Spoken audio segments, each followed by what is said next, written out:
Today, we're going to be breaking down what really happened behind the scenes of The Biggest Loser and laying out all of the secrets from the set. The Biggest Loser launched on NBC in 2004, and the show was a completely new concept that would go on to not only dominate the network for almost 2 decades, but also become one of NBC's most profitable and biggest shows ever. The show was simple yet captivating. Contestants would check themselves in to the Biggest Loser ranch with the goal of changing their lives and losing weight. But while the show prided itself on helping contestants get healthier and serve as an inspiration to viewers watching at home, The Biggest Loser had a lot of secrets, with even the show's doctor not knowing everything about what contestants were put through. So we're going to be taking a look back at one of reality TV's most controversial shows and diving in to what actually happened to contestants during the filming and what happened to them after it all ended. I was fortunate enough to not only speak to contestants from the show, but I also got to hear from a smattering of people who worked on The Biggest Loser. We'll also be discussing the show's 2 trainers, Jillian Michaels and Bob Harper, as they're currently facing a swarm of allegations regarding their conduct on the show, and these allegations are coming off the back of Netflix's new Biggest Loser docuseries. While Bob appeared in the docuseries, Jillian refused to participate and instead turned to TMZ to tell her side of the story. In the last few days, Jillian has also told TMZ that she plans to sue the Biggest Loser producers, Bob Harper, Dr. H, and the entire Biggest Loser show. So sit back, relax, grab a drink and a healthy snack, and let's dive in to the controversial, brilliant, terrible disaster, The Biggest Loser. When you look at The Biggest Loser on the surface, it seems like a great thing, but looking back on the show certainly has been a hotly debated topic lately. Many of the show's participants claim the show harmed them, but on the other side, a lot of the contestants say that the show changed their lives for the better and it was one of the best things they've ever done. There have been a number of studies done on former participants that created viral stories, but how accurate were these stories and the conclusions that were drawn from them? So before we discuss what was really going on behind the scenes of The Biggest Loser, let's quickly lay out the story of the show, what exactly the show was, and the main players involved. The Biggest Loser was a reality competition show that launched on NBC on October 19th, 2004, and it ran for an astounding 17 seasons over 12 years, concluding season 16 in February 2016. There was one other random season in 2020 on the USA Network, and it ran from January to March 2020, but that isn't usually thought of or counted with the original show since it was very different and had a lot of different people involved. The year before the show launched in 2003, a Hollywood producer, David Broom, saw a notice pinned to a board in a gym that read, "Help needed, obese person seeking trainer to help save their life." Broom said that the second he saw this notice, he got a bit emotional, and then all of a sudden, the idea for The Biggest Loser pinged into his head. The concept for the show at its premise is very simple: a reality show where contestants compete against one another to lose the most amount of weight with a grand prize of $250,000. There hadn't really been anything like this before on television, and many of the network executives at NBC were extremely nervous about the show's entire concept, and many were thinking that the show would be lucky to make it through the entire first season. The show went on to not only dominate immediately in viewership, but became a multi-billion-dollar brand for NBC and made a lot of the executives, producers, and the personal trainers on the show, Jillian Michaels and Bob Harper, extremely rich. Most people today do believe believed the show had questionable methods and even dangerous methods to get participants to drop weight. The Biggest Loser was always open about the extreme dieting and very extensive exercise program and the harsh methods from the trainers that the contestants went through on the show, along with challenges that many people today see as humiliating. The show did have a very experienced doctor, Dr. Hazinka, who was not only the youngest doctor in the NFL when he worked for the Oakland Raiders, but his book that he wrote on his experience with the team was the source material for the movie Any Given Sunday, and there was actually a character in the movie too that portrayed him. Even though they had this experienced doctor who it does seem as though he had the best interests of the patients or participants in mind, it seems as though the show's producers took the two main trainers, Jillian Michaels and Bob Harper's recommendations in higher regard, as this made for better entertainment television. As it's been alleged that the trainers did anything and everything, healthy or dangerous, to get the participants to move the numbers down on the scale as much as possible. And whether that number was moving down because of actual weight loss, because of losing water weight, or because the individual had done something extreme to get a temporary reduction in weight, it didn't really seem to matter as long as the number went down. It's not too far of a leap to think that the trainers were doing anything possible to get their team members to lose weight, as not only were they incentivized to make an entertaining show so it would continue on, but the trainers were also hugely financially motivated to do so. So to be a bit more specific about how the show was constructed, a group of contestants go to California, specifically Simi Valley, for the vast majority of the show until the last few seasons anyway, and they check themselves into the Biggest Loser ranch, where they're split into two competing teams, the red team and the blue team, and the goal is to lose as much weight as possible while competing in various challenges, temptations, and workouts. At the end of the week, participants would be weighed on an enormous scale, and their weight loss was shown in pounds, but it was really the percentage of weight lost that week against their overall weight that was the determining factor for success on the show. The percentage being the thing that mattered was implemented from season 2 on to make it more fair, as of course those with a higher weight are going to lose weight more quickly and easily, and men on the show usually had a higher weight than the women, and men usually drop weight faster than women overall too. The team with the least amount of weight loss would then have to go through an elimination round where all of the team would sit at a dining table and go one by one individually voting someone off the show, and they would do this by having a literal silver platter, and they would take a silver dish off and reveal the name. Of course, the team members with the most elimination votes was voted off the show. Contestants who were voted off the show weren't out of the competition altogether though, as when they went home, they were basically entering a different competition where all the contestants who were eliminated competed against each other at home and competed for a smaller prize. Towards the halfway point of the season, they would usually dissolve the teams and everyone would just compete individually, and when they moved to this individual competition, the weigh-ins would have a yellow line, and the 3 participants with the lowest percentage of weight loss that fell below the yellow line, they would all have the rest of the contestants then vote against one of these 3 people, and the person who was below the yellow line and received the most votes would be the one who was voted off. Each season usually had contestants running their weight loss over an about 30-week period.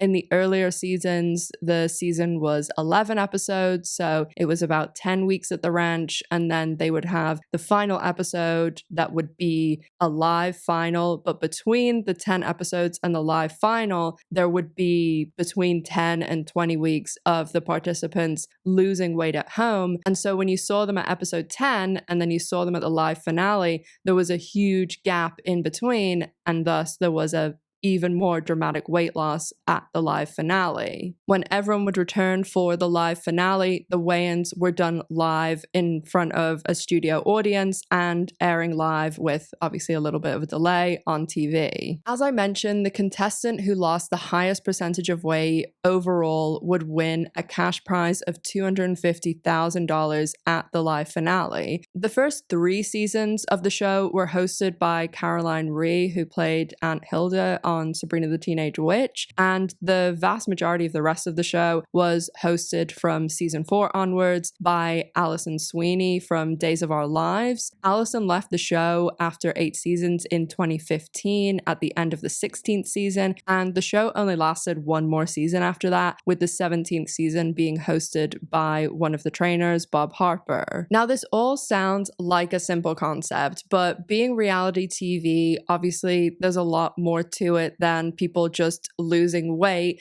and while the show pitched itself as contestants losing weight and centering their health and helping the contestants become healthier, the truth was at the center of the show, like all shows and all reality TV, it was entertainment and money. As the seasons went on, the show, of course, had to outdo itself each season, and so although in the beginning they were split into the red and blue team, as the show went on and more seasons passed, they started doing different things. Sometimes they'd have 3 teams. For one season, they had someone from all 50 states, but on the first episode, like over half of them were sent home to compete at home. And one season they had pairs, and there was a lot of other gimmick type seasons. Throughout the show, they had challenges also that were pretty extreme, especially for people that had a very sedentary lifestyle before coming on the show, and they also had temptation challenges where they were trying to tempt the contestants into eating high-calorie food. All the participants were on a calorie-controlled diet throughout the show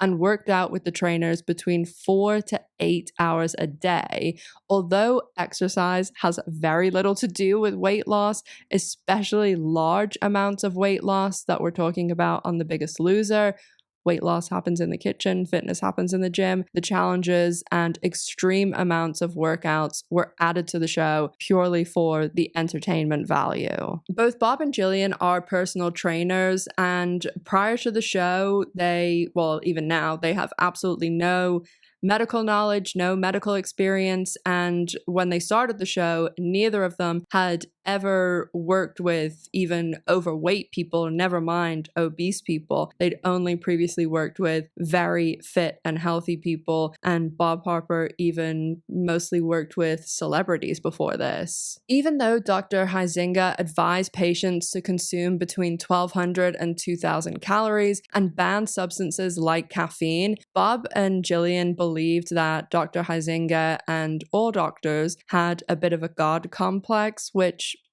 is kind of true. You kind of have to have a bit of a complex to be a doctor. Maybe God complex is too far. That's only really accurate for the vast majority of surgeons. Joke there.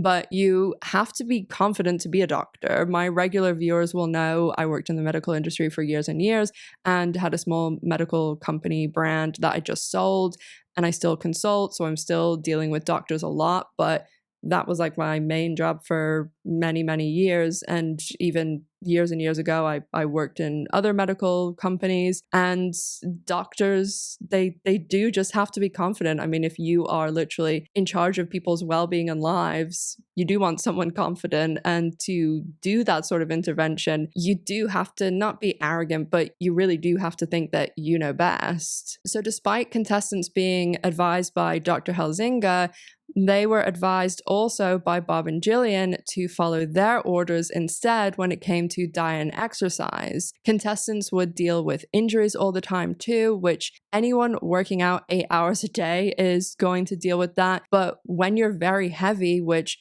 believe me, I know, and I will touch on that a little bit more later, but you are much, much more prone to injury because, one, you haven't been working out, and then you go from nothing to this extreme that like a person who was an professional athlete is going to be working out 8 hours a day, and you also have a lot of weight on your body, so it's just much easier to injure yourself. You don't have great balance, endurance, and when you're running and jumping, all that weight is coming down on your knees and back, and so injuries are extremely frequent. Dr. Helzinga would sign patients off and state they were not to work out, but then allegedly the patients, I keep saying patients, sorry, contestants would end up getting pressure from Bob and Jillian to do all of the workouts and defy the doctor's orders. And when the contestants wouldn't do that, Bob and Jillian would become annoyed and frequently lash out at the contestants. And a lot of the time that was on camera. We are going to get much more into Bob and Jillian later in the video because, dear God, there's a lot to talk about with those two.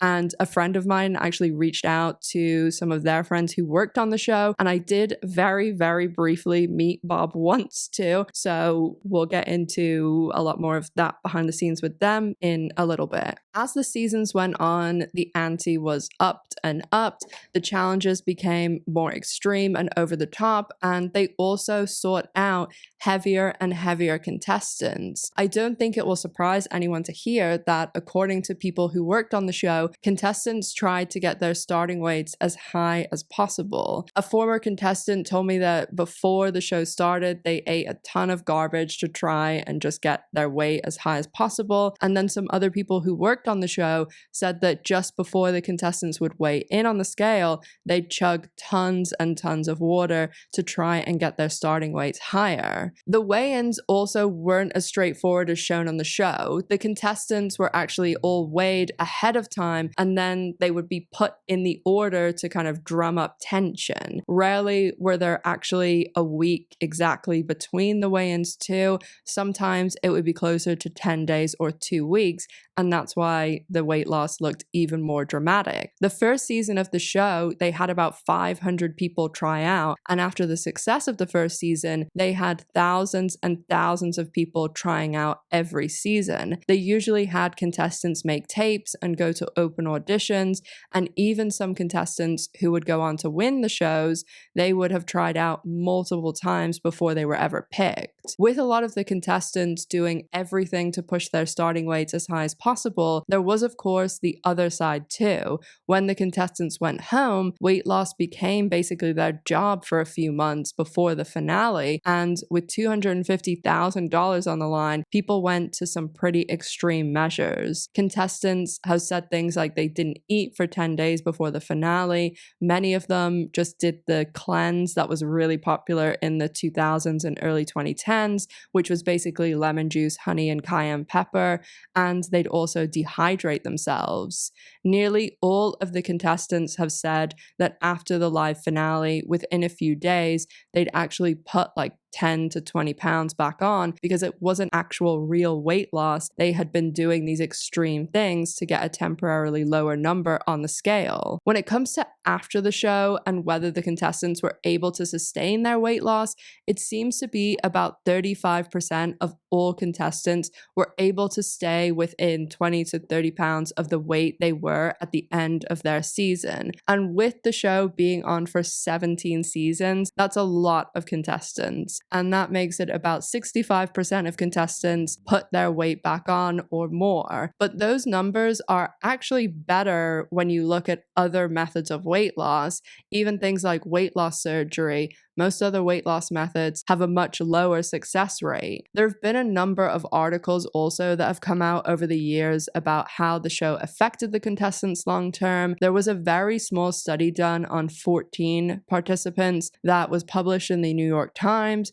where they spoke about The Biggest Loser destroying people's metabolisms, but most doctors have said there can't be any significant results drawn from this study because the sample size was so small, but most importantly, there was no control group, and without a control group, it's kind of meaningless. When it comes to regained weight, it's also hard to point to the one specific thing being The Biggest Loser that's the problem, because the source of this metabolism destruction could be so many other things. Most people who are overweight try an insane amount of diets over the years and years, and it's very hard to say this one thing destroyed their metabolism and nothing else. We all know that unfortunately someone someone's weight is such a huge factor in most people's lives, and nothing is celebrated more than someone losing weight. And we all know just how scrutinized weight is as well, how it's discussed constantly,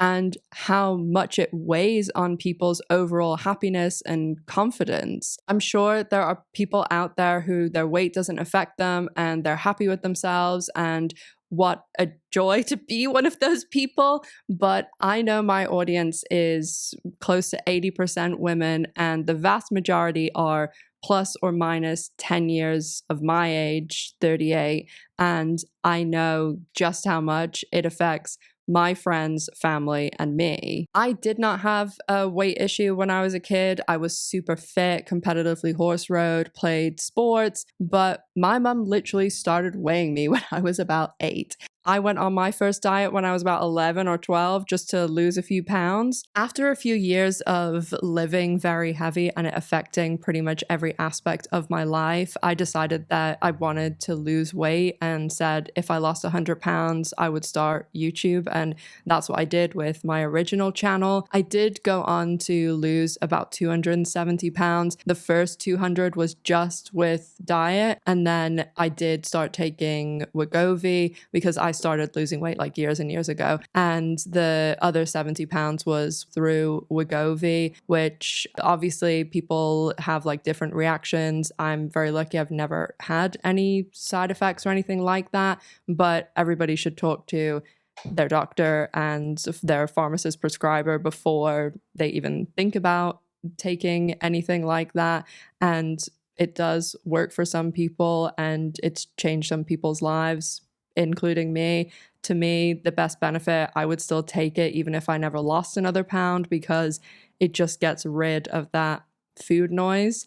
But saying that, as I said, everybody should speak to their own doctor. There's a lot of people giving not only advice and stuff about medication and drugs that they're not qualified to speak about, but there's also people speaking about it who have not taken it, have no experience with it, and have no personal struggles or anything like that. And both of those things, no qualification and no personal experience, brings us to Jillian Michaels. Jillian is a very interesting character, and she's always been very polarizing, and she's always known how to get people talking about her. On the show, she was known as the trainer who screamed at people, and that was kind of her thing. She profited from the show and from that immensely. She made millions. Allegedly, her net worth is around 18 million, although it is very hard to actually determine those sorts of numbers whenever you're just looking at like online sources. But she did make a shitload of money from screaming at people on television. And now the new Netflix documentary that came out, she ended up not being a part of it, but she did react pretty much the way that I thought she would, which was once it was released, she has now gone completely off and she has released all of these emails and text messages through TMZ and spoke on it as well. And I actually was in the middle of filming this video whenever she did that. So I went back and redrafted the script and things. So we will talk about that in a little bit as well and get into it because I got to hear from two people who worked on the production, but I also spoke to one of the contestants, a very nice woman called Nicole, and someone who actually is letting me use their name for once, which is amazing. So Nicole was on season 4 and she gave me a lot of really interesting things that some of which I was even very surprised to hear. So I will talk a bit about Nicole and Bob throughout while we're talking about Jillian, but then I will go into more information about Nicole's experience on the show and also kind of pepper in things that the people involved with the production told me as well. As I said earlier in the video, Jillian has her own podcast now. She has about 500,000 subscribers, but her views are very low for a channel that size. The long form views are like 300,000 a month, and most of her videos barely crack 5,000 views. Some don't even crack 2,000. And when you've 500,000 subscribers, that's not very good. And the recognition that she does, especially considering she posts every day, even multiple times a day, along with the fact that she has all the fancy equipment and good audio and visual. And the problem with her content is the actual content. I talk all the time about celebrities wanting to try to kind of buy their way into YouTube. They know it's very lucrative and they think it's easy. And they go about it in completely the wrong way. They hire Hollywood producers and editors and pour stupid money into stuff that isn't important when it comes to YouTube. They will do things like get crazy equipment and just do the exact same things that I've spoken about in the Porn Stars video. The Porn Stars podcast is doing that. Laura Prepon, lots of celebrities, and it never works. Jillian's YouTube talks about everything and nothing. She speaks about vaccines, politics, crime, finances, the Middle East, Trump, autoimmune diseases, and pretty much everything except fitness. These topics are extremely serious, and when you're pumping out 1 to 2 videos every day, do you really think people are going to buy that you're doing your due diligence on all of these vastly different and extensive topics, or that you're doing adequate, never mind good, in-depth research and reading? The thumbnails and titles and everything are very like traditional media too, and not YouTube. Her channel doesn't have a big audience or reach outside of a few odd videos that like well-known guests have come on, but she does go on other shows because she has that celebrity name, and that is how she gets most of her reach today, not through her own channel. 2 of the biggest shows she's been on in the last few months are Piers Morgan and Joe Rogan. Obviously, Joe Rogan is the biggest podcast in the world, and Piers Morgan is someone who did very well transitioning from traditional media and fame, celebrity, into YouTube. And it seems like Jillian does want to kind of emulate Piers's success, as you can see her kind of mimicking a lot of the things that Piers does on his channel. But again, she's focusing on the total wrong things like posting frequency, style, thumbnails, and not the stuff that works for Piers, because his content, whatever you say about it, it grabs people's attention and is interesting and entertaining enough to hold people's attention. And that's all YouTube is making sure you grab and hold on to people's attention. Jillian does get a lot of eyes on her when she goes on these types of shows. When she was on Joe Rogan, she talked about how she likes to go on Pierce's show because if she acts unhinged and screams at people, she knows it will get a ton of views. Love when I get to do it because you're allowed to act unhinged. Sometimes I think when you are able to be so theatrical, it goes viral. You can just let it rip and freaking tear into people because they started it. Yeah. They started the fight. Joe Rogan actually told her he thinks you can get a lot further being nice to people, and she tries to backtrack a little bit, saying she only does it on Pierce's show because it's really good for virality. And I think this is exactly what she's doing with this whole Netflix documentary and TMZ stuff. She and Joe Rogan do go on to talk about, yes, how it is nice to be nicer to people. And it just seems like a little bit hypocritical when she is known as the person who just like yells at people on TV. And I mean, that's what 98% of people probably know her from. On her own channel and videos, you see her a lot trying to act as though like things have changed and it's different and she's this person who cares, and it just doesn't seem that that is the case from everything that I've heard from behind the scenes from the people that were involved in the production. Multiple people involved with the behind the scenes said that Jillian thought she was the one and only star of the show, was extremely high maintenance and awful to deal with, and allegedly she would call different production staff and just berate them for no apparent reason. She left and went back to the show many times. No one on production said this. This is kind of like my own just thought, but I wouldn't be surprised if there was some element of her thinking she could get something better than The Biggest Loser, but then going back when that didn't happen.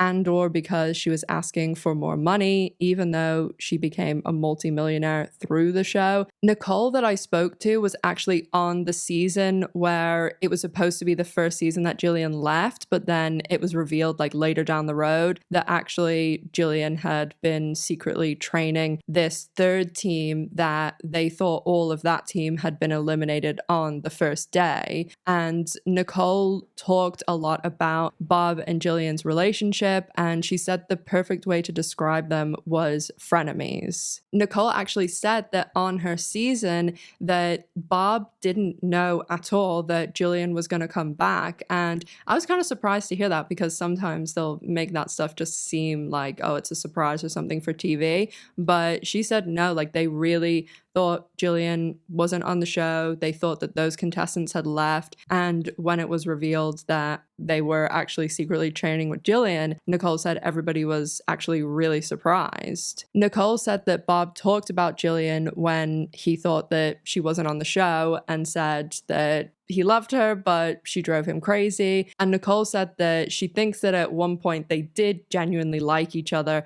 but it just seemed like a lot of the pressure from the show and the competition and everything else and fame and that kind of competitiveness that they had, because at one point Jillian's more famous, then Bob's more famous, and it just seemed like all of those things added up, and that's what created this kind of friction between them. I did ask her if she knew what was like the blow up between them, and she said that she didn't know 100%, like that was her best guess at what it was. A lot of like things building up over time. She did say that she is still friends with someone who actually went on to work for Bob, so she was going to ask. So if there's any update, I'll put like an editing ash in here. And I did ask some other people from the show, and most people, that is what they said too. There wasn't really any definitive thing like, oh, they had a huge argument over this. It just seemed to be a lot of that competition, fame, and the usual TV show drama. In the new Netflix documentary Fit for TV, they say Jillian Michaels declined to participate in the documentary, and Bob talks about how he has no relationship with her anymore, and he says that she was the only person from the show that didn't reach out when he had a massive heart attack a few years ago. Jillian and Bob stopped speaking in June 2014, and Jillian left the show for the third time just before that in February 2014 at the end of the 15th season. Literally half an hour after I wrote the script is when all of this stuff started coming out from her about Netflix and everything about the emails and stuff. So I will go into this a bit more in detail now. As I said, she has now said that she wants to sue Netflix and sue all these people, and she started releasing a lot of emails and text messages from allegedly the show and going back and forth with producers and doctors. Before I even read these emails, the first thing I noticed was she blacked out her own email address, but no one else's, which is kind of inappropriate to just release people's email addresses like that, especially like people associate with shows and things. And she also, it seems very cherry-picked. Like, it's not like she's just screenshotted a thread. She's screenshotted very specific bits, and even certain ones, it's like very cropped and you can't see the dates on things, and it just doesn't seem like it's being transparent. It seems very selective about what she has shown. And even worse than the fact that she's released all these people's email addresses is the fact that she's just released an incredible amount of contestants' medical information, which is so inappropriate. Obviously, it's unfair to disclose these people's medical information, but it also is a potential HIPAA violation. Of course, I'm not a lawyer, but with my medical knowledge, I would think it is a violation, as she likely falls into what is known as a business associate under the second section of HIPAA, known as like a privacy rule. There's a list of like certain people that includes accountants and medical transcriptionists and third-party claimants and lawyers and other type of people that will come into contact with medical records.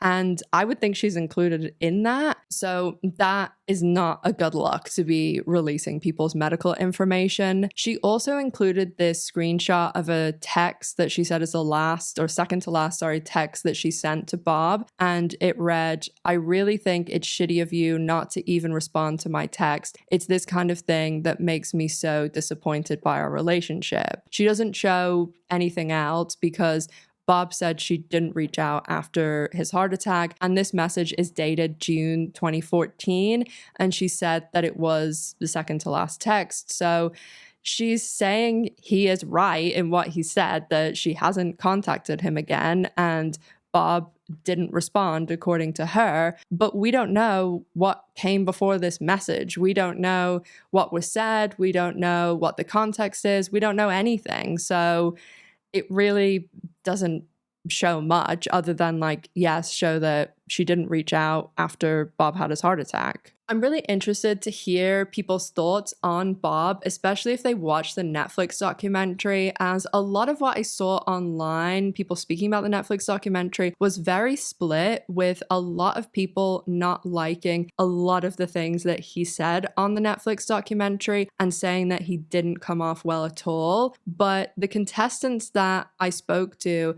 and the people that worked on the production, they all had really nice things to say about Bob. I did meet him once, totally by chance, and it was at Channelside in Tampa on a Friday morning after I'd been to the movies, and he was super nice, but it was very brief. Nicole had very nice things to say about Bob. She said he wasn't perfect and definitely screamed at her, but overall, she had a very positive experience, and they spent a lot of time together. I was honestly surprised by how much time. And I will go through that a bit more when I talk more about Nicole and her time on the show specifically. Jillian also released a snippet from an email where she claims the producers and Bob knew about the stackers and caffeine pills she was giving to contestants. Stackers are just basically that, caffeine pills and ephedrine and sometimes aspirin, and sometimes there's a herb in it. There's an episode of The Biggest Loser where Jillian and her team are actually reprimanded for taking stackers, and they're given a £4 penalty, and that episode aired in 2013. The email Jillian shows seems to be dated from 2009,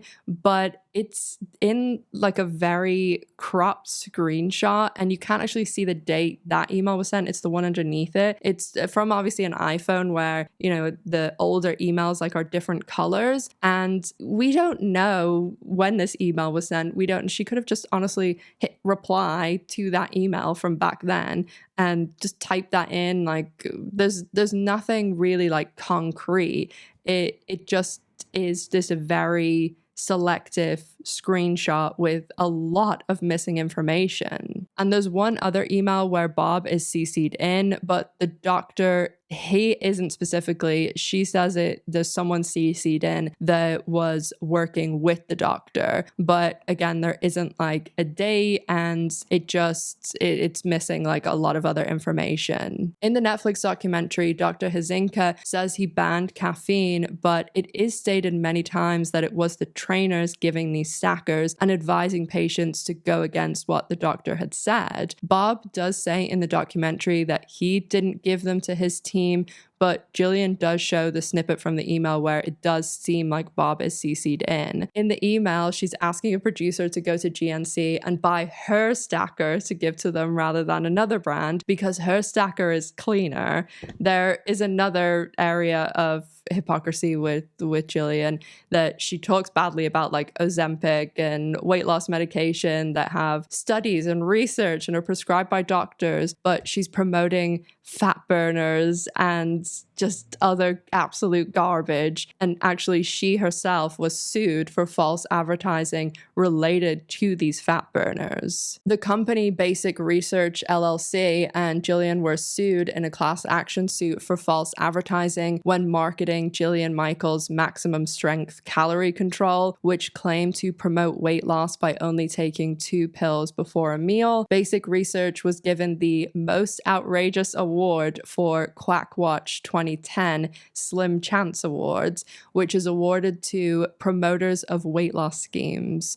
Michaels was sued multiple times over the diet pills with her name on them. The lawsuits were dismissed, but there are so many things like this out there that she's promoted and profited from that are, in my opinion, absolute garbage. I will say a lot of people do say her fitness DVDs are really, really great. I think I actually had one at one point, and when she stays in her fitness lane, she's clearly amazing at that. But all of this fitness burners and stackers, it's just nothing. It's garbage. She also frequently talks about and pushes detoxing, which is just, if you have a liver and kidneys, that's all the detoxing you need.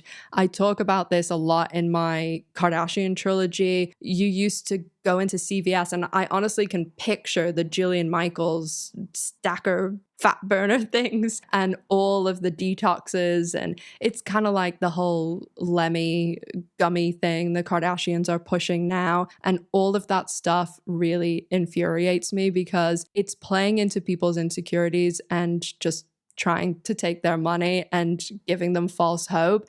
And some people, the world is horrendous and so many people are struggling. They might only have a spare $50 a month. They might want to lose weight and they're going to spend their money on fat burners that don't work. It's in the same vein as YouTubers pushing like lots of crap sponsorships. And that's why I don't do sponsorships, because thinking of my viewers who only had $50 a month, because I absolutely used to be in that position. And if someone would use their only $50 to go and buy something that I'd promoted that turned out to be garbage, I just wouldn't sleep at night. But the majority of the emails that Jillian released are in regards to contestants and their individual medications and health. There are a number of emails where she is emailing one of the producers talking shit about the doctor and how he doesn't know anything and is wrong and is pushing all the wrong things. In the emails, she is pushing a lot of supplements, which she still to this day has an Amazon store where she earns commissions from those,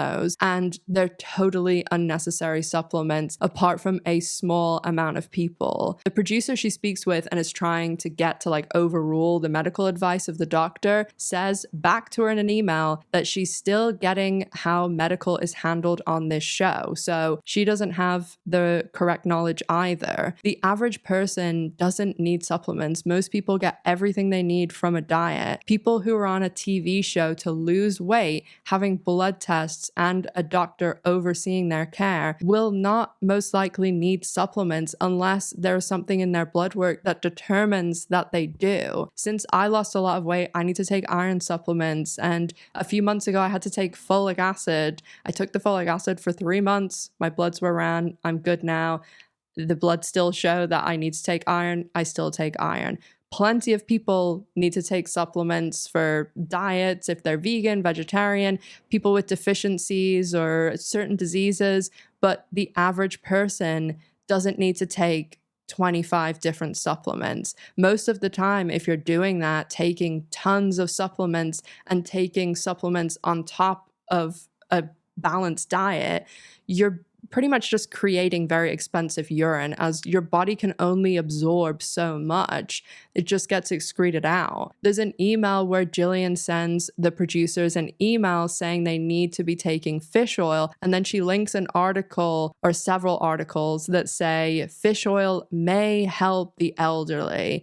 Yeah, I could get a bottle of my cat's spit and send it to you and say, This may give you superpowers because supplements aren't regulated the same way and they can say whatever they want. She links to Men's Health, who actually put out an article talking about a study published in BMJ Medicine Researchers and how they found that fish oil supplements were associated with an increase in risk of stroke and atrial fibrillation in healthy people. However, in people with existing heart disease, fish oil was linked to reduced risk of progression to bigger problems. The Men's Fitness article also discusses how many supplement companies build potent claims from emerging research, which later turn out to not be true. And they conflate the study results for things like oil from fish, as in what's in your food, with fish oil supplements. So many of these supplement companies or people that have things to sell you, they take these little bits of not even evidence, but just little things like, oh, this might help you or this may help you,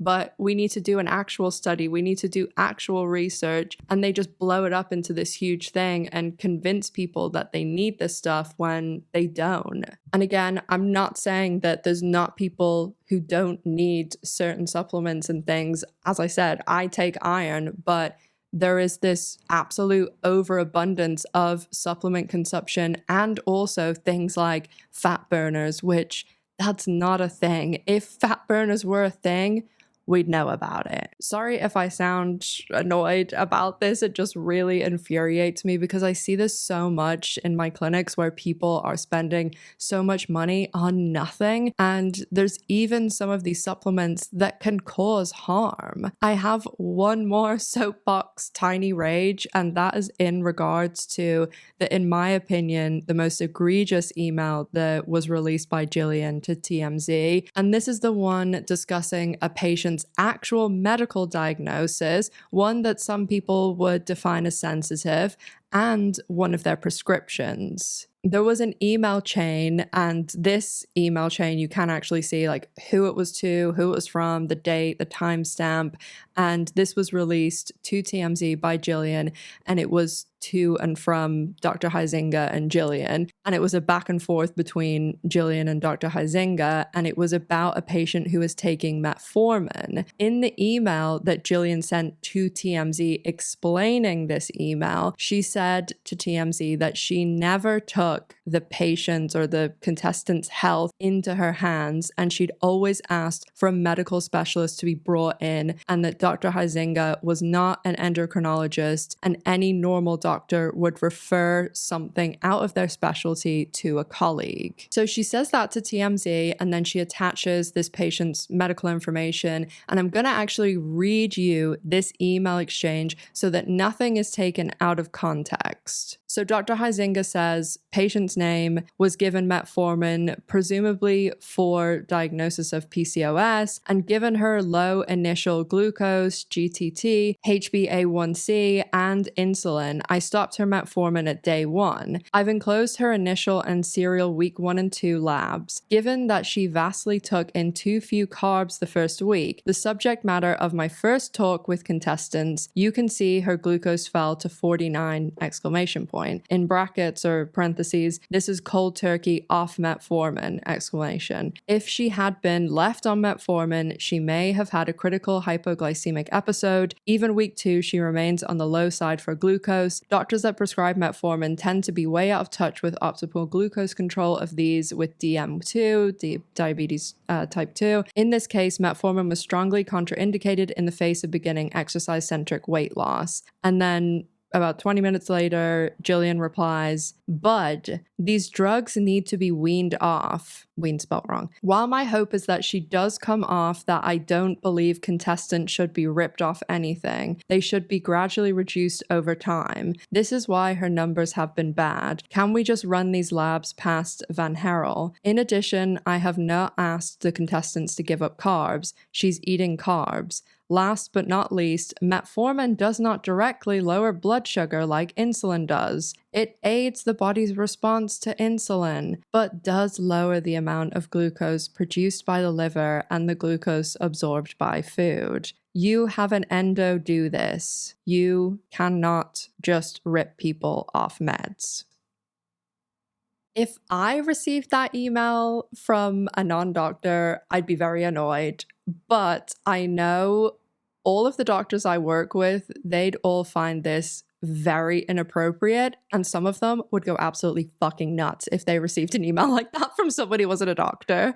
My friend Evelyn, who helps me edit these videos, we were actually talking about this topic before we started like writing everything and just moving on to the subject of the video. We just both watched the documentaries, and she said something that I think like really nailed it. And both of us have also like watched Jillian for a long time and been aware of her. We're both lesbians. And at one stage, like Jillian was one of the only visible lesbians on TV, even if she wasn't out. Like we all have gaydar for a reason. And she said that there seems to be this thing with people who are very specialized in one thing, which with Jillian is fitness, and that seems to make her think that because she knows about this one thing, that makes her wholly qualified in all these other areas that are kind of fringe to that she knows nothing about. I don't think it's quite the Dunning-Kruger effect, which is like the people with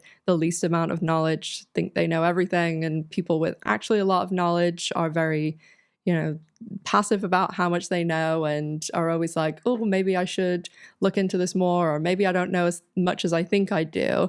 But it's a little bit different than that. It's like Dunning-Kruger was someone that is specialized in something. In her reply to Dr. Huizinga, she completely ignores like everything he said. He said the patient was given metformin for PCOS, not because she's diabetic, which is a completely normal thing to do. I actually used to be on metformin for PCOS. Metformin can be used for it, but its main use is for diabetes type 2, and it reduces glucose production in the liver and improves insulin sensitivity.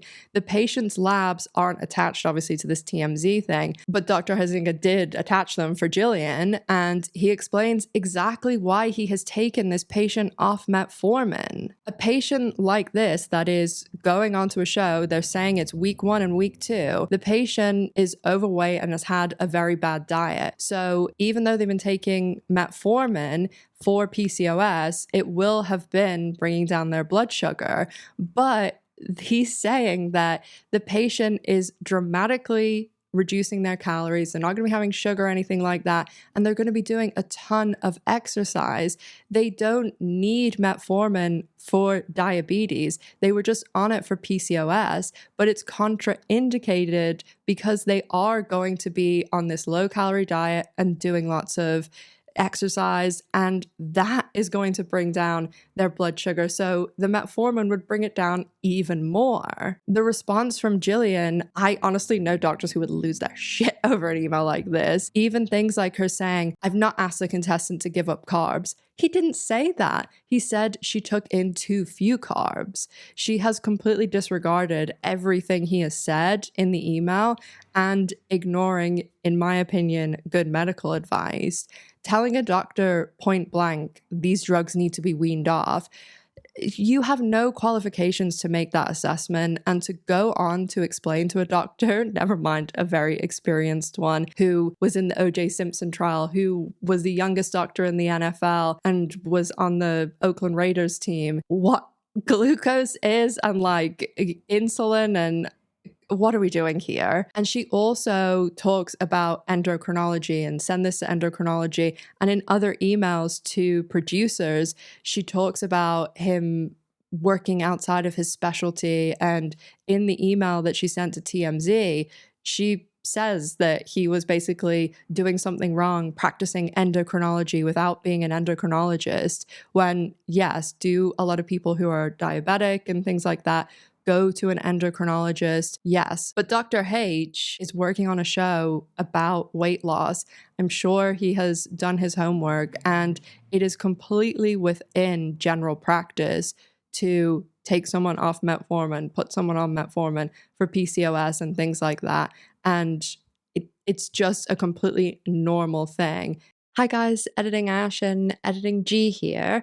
I just wanted to jump in and add some more information about Dr. Huizinga because I reached back out to Nicole to ask her some more information because the timeline of making this video basically is while I was in the process of making the video, Jillian then responded to the documentary. And then that was like the beginning of the week. And right now, me talking to you is literally the last thing I am doing before I upload the video. So if you're watching this when it's just gone up on Friday, the 22nd, this is, practically real time. So yesterday, August 21st, Dr. Huizinga responded to everything that Jillian's been saying.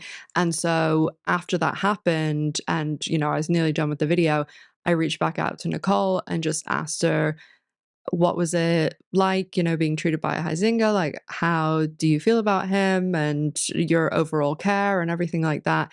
And Nicole could not say enough great things about him. She said that whenever they got picked to go on the show, basically they were all sequestered in a hotel in LA. And she said there was a lot more people that went that were like potential contestants. And so when they went, they didn't even have the keys to their own hotel rooms. They weren't allowed any communication, nothing to the outside world or to the other contestants. And so that period that they were there, those few days, they basically were just getting like every medical test known imaginable. She said there was like a day where they spent like the entire day at Dr. Huizinga's Beverly Hills office. And when she was listing the type of exams and tests and everything, procedures that they had, I was really, really surprised like how thorough it was. They even had DEXA scans, which it's a bone density scan, and they didn't just have it at the beginning, they had it throughout. So they were really getting like a battery of tests. And Nicole actually said that there were a number of people that Dr. Huizinga said these people are not physically fit enough to do a season of The Biggest Loser and do all this exercise. So Nicole said that she really respects him and they have spoken here and there, like on social media, little DMs here and there.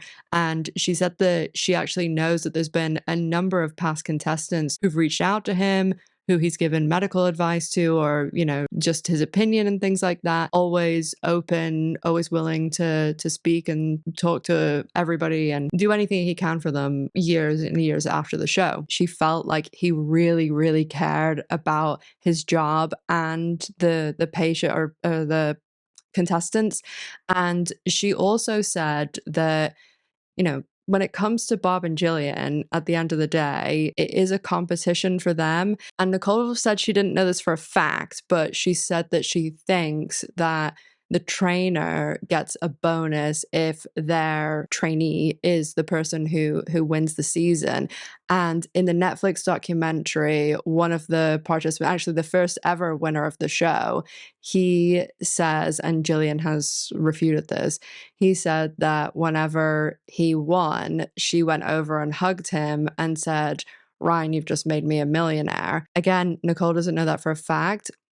My opinion, 1,000% there will be something in their contract, but that is just my opinion. And when it comes to Dr. Huizinga, he has like no, obviously he's getting paid for the show, and it's a really big thing to be on that show, and he's on TV too, and all of the accolades and extra stuff and fame that comes from a massive show like this that's on for years.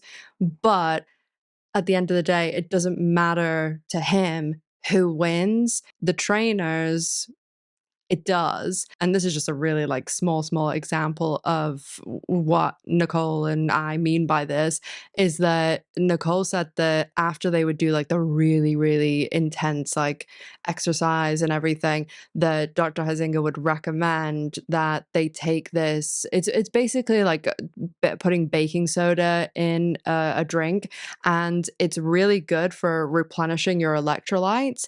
So he would always be like, take this after all all of, whenever you do like an extreme session, but the trainers would be like, oh, if it's going to be weigh-in day, like don't drink that anywhere close to like weigh-in because you can retain like a little bit of water with it. So, because there's like obviously sodium and stuff like that in it. Again, that's just a really small thing, but from everything I've heard about Dr. Huizinga, no one had a bad word to say about him. I'll be very interested to see what happens with all this Jillian stuff. As I've said a few times, I think the second year there was a documentary, this was her plan all along to get people talking about her again and maybe try and get a little bit of traction on her YouTube channel. But I will finally let Past Me take back over. And honestly, these emails, in my opinion, are not showing what she thinks they are.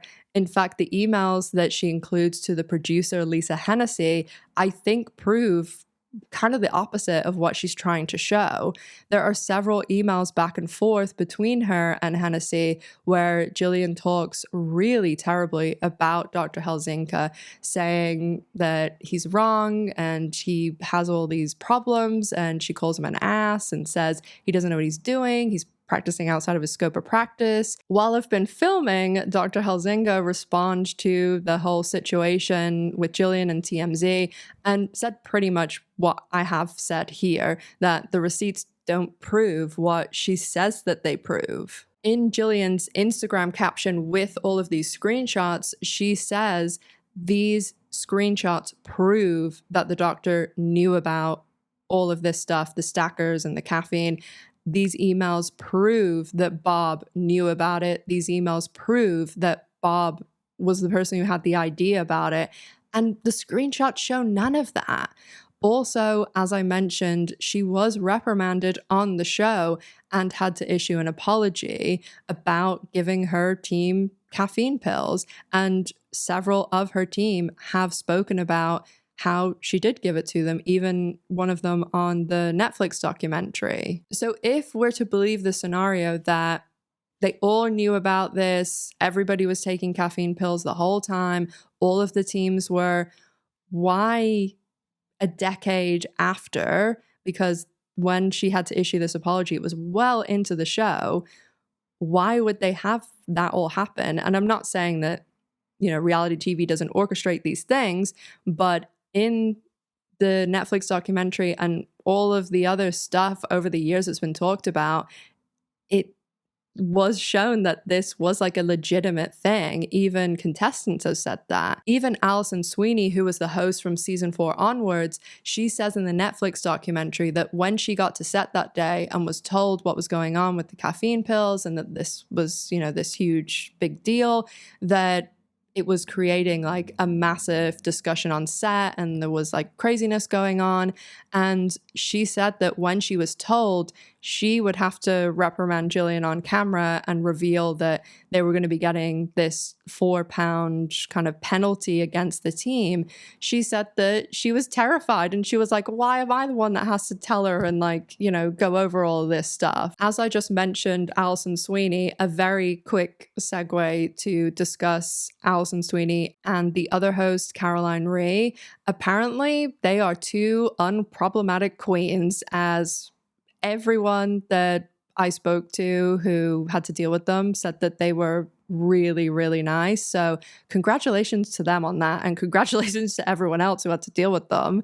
Alison does appear in the Netflix documentary, which isn't really surprising that they were able to get Alison and Bob and a number of the executives, because one of the people behind the documentary is Brandon Rigg, who for many years was an NBC executive and was an executive when The Biggest Loser was on NBC. And he's now at Netflix. One other little aside just to mention before we talk about Nicole's experience and a bit more about Bob is that a number of people told me that there was actually a lot of hooking up going on The Biggest Loser set. There were at one time more successful couples from The Biggest Loser than from The Bachelor, apparently.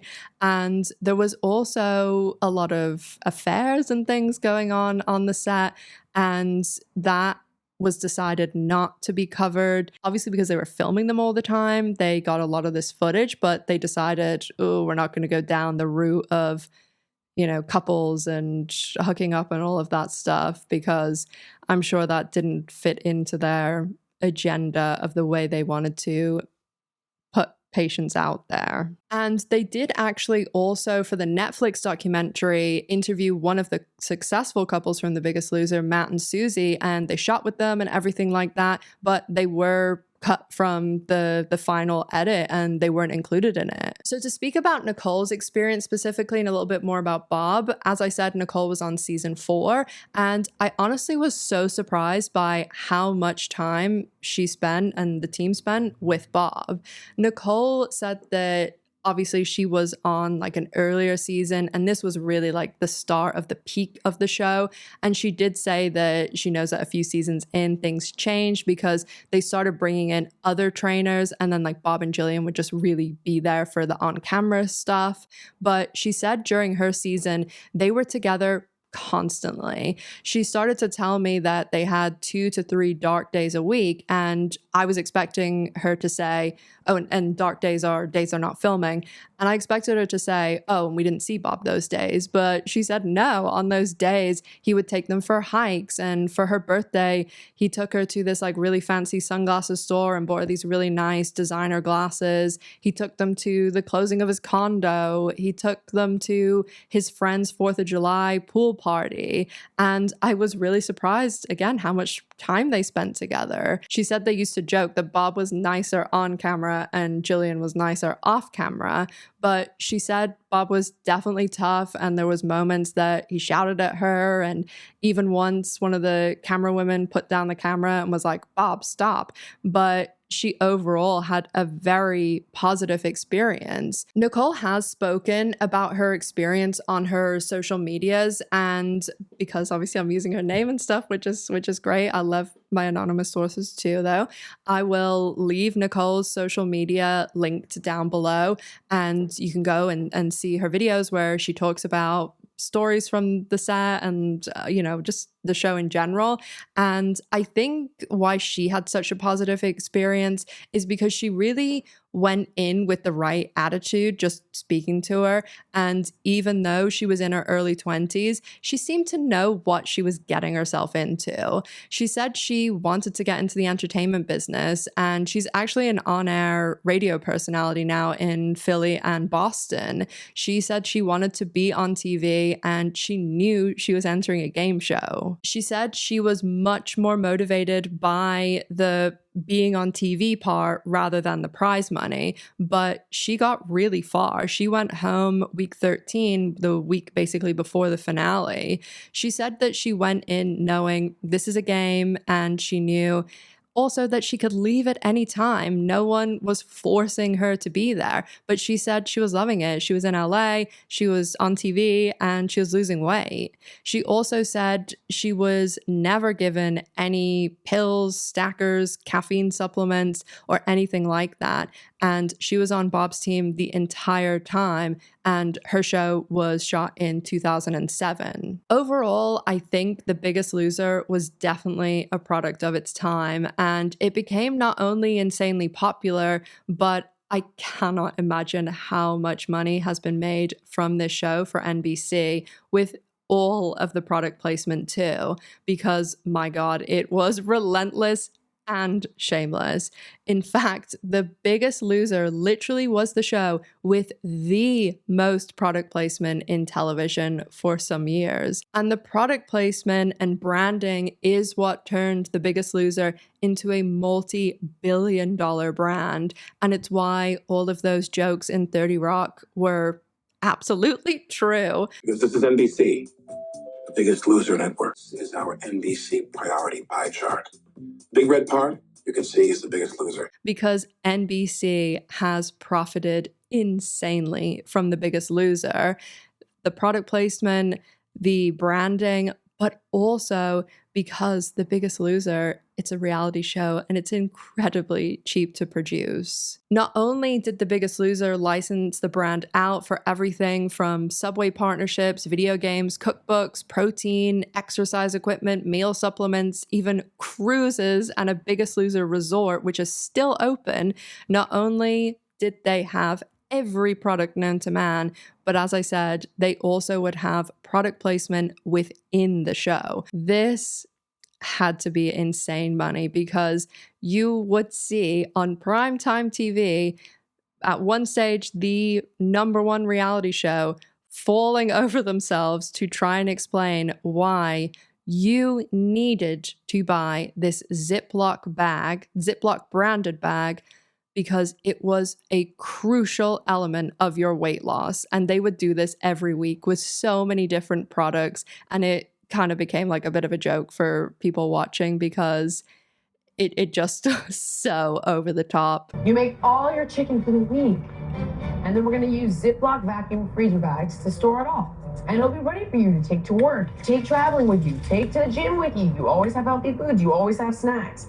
As I said, reality TV is very cheap to produce. That's why it's so popular. It's really lucrative. You're not having to pay the cast. You know, they're all filming at this one ranch location. You're feeding them these very specialized meals. They're working out all the time. You really don't have a ton of expenses. I mean, their wardrobe was basically just t-shirts the whole time. Or in the beginning, when they would make the men weigh in shirtless and the women weigh in like terrible sports bras. And the contestants actually said to me that they would let them put their shirts back on as they'd lost weight. And a lot of people would say, oh, they earned to be able to put their shirt back on. But it actually was because they didn't want them to have like visible loose skin on camera. And that's why they started letting the men put the shirts on and the women have t-shirts on. And it's why when they come back in the finale, everyone has on like these very tight tank tops that look like compression clothes and like very tight like bicycle shorts that honestly, I think that they do have like compression clothes, because as someone who's lost nearly 300 pounds, like I mean, I'm sure you see me sometimes gesturing and you'll see like my arms aren't too bad, but like obviously I have loose skin having lost so much weight. If I ever get to 1 million subscribers, I'll show you my loose skin. But on top of what I was saying about it being so cheap to produce, The Biggest Loser, it was #1 on TV, but it also was taking up 2 to 4 slots. It was a 2-hour show. So you are being able to put it on primetime TV for 2 hours for incredibly cheap. And you're being able to put all these product placements and ads and branded products. Honestly, like even just guessing, it has to be one of the most profitable franchises of all time because it was on for so long too. Then on top of that, I promise the last thing we're going to talk about when it comes to it, the profitability, but you also aren't having to pay cast residuals, syndication, and they started licensing the show out to other countries. So you had Biggest Loser UK, Australia, Japan, and about a gazillion other countries. So again, this has to be one of the most profitable franchises of all time. I will definitely be interested to see what comes of everything with Jillian Michaels and the further fallout of the documentary. I thought they actually barely spoke about Jillian, honestly, in the Netflix documentary, and there was nothing really that we didn't know from the show. We knew about the penalized caffeine pill thing, and I honestly, in my opinion, think that this is just Jillian Michaels using it for attention and virality, as she says. If she really wanted to say her piece, she could have just done an interview, or really the best thing to do would have been to say nothing. That's always really the smartest thing, especially in like social media and things. If she had said nothing, it really wouldn't have garnered a lot of attention, because I honestly think a lot of people are talking more about how Bob came off in the documentary. And really, before she said anything, people weren't focusing on it much because I was surprised how little they mentioned her. And they really only had like a little section, I think it was in the 3rd episode, where they talked about the caffeine stuff. And then they said, you know, she was, I think, a bit of a trying personality. Like they really didn't go into it. They didn't talk about her today or any of the other stuff she's doing.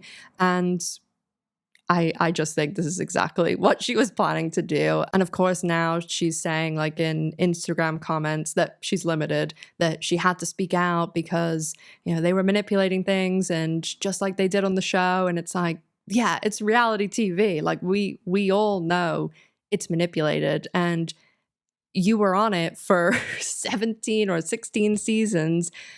If you didn't like it being manipulated, then no one was holding you hostage, and you also profited millions and millions of dollars. But I'd love to know what everyone thinks. If you watch The Biggest Loser, if you watch the Netflix documentary, how do you feel about the show today? Obviously, it wouldn't exist in the same way today, but I wouldn't be surprised if something in a similar vein comes along in a 2025 version in the next couple of years, especially with all of this being brought up from the Netflix documentary.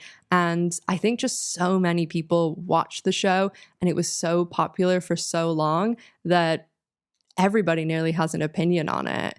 If you made it to the end, thank you so much for watching. I so appreciate it. I've got some new videos coming out that I'm really excited about. And if you are wanting to see any of those, consider subscribing, but no pressure. Just thank you so much for being here. I've left all of my social media, Patreon, G's social media, and everything else, sources, Nicole's social media, all of that in the pinned comment and description box. I will be back very soon with another video. Thank you again so much for watching. And as always, make sure to stay safe, take care of yourselves, and G and I hope to see you in the next one. Bye, guys.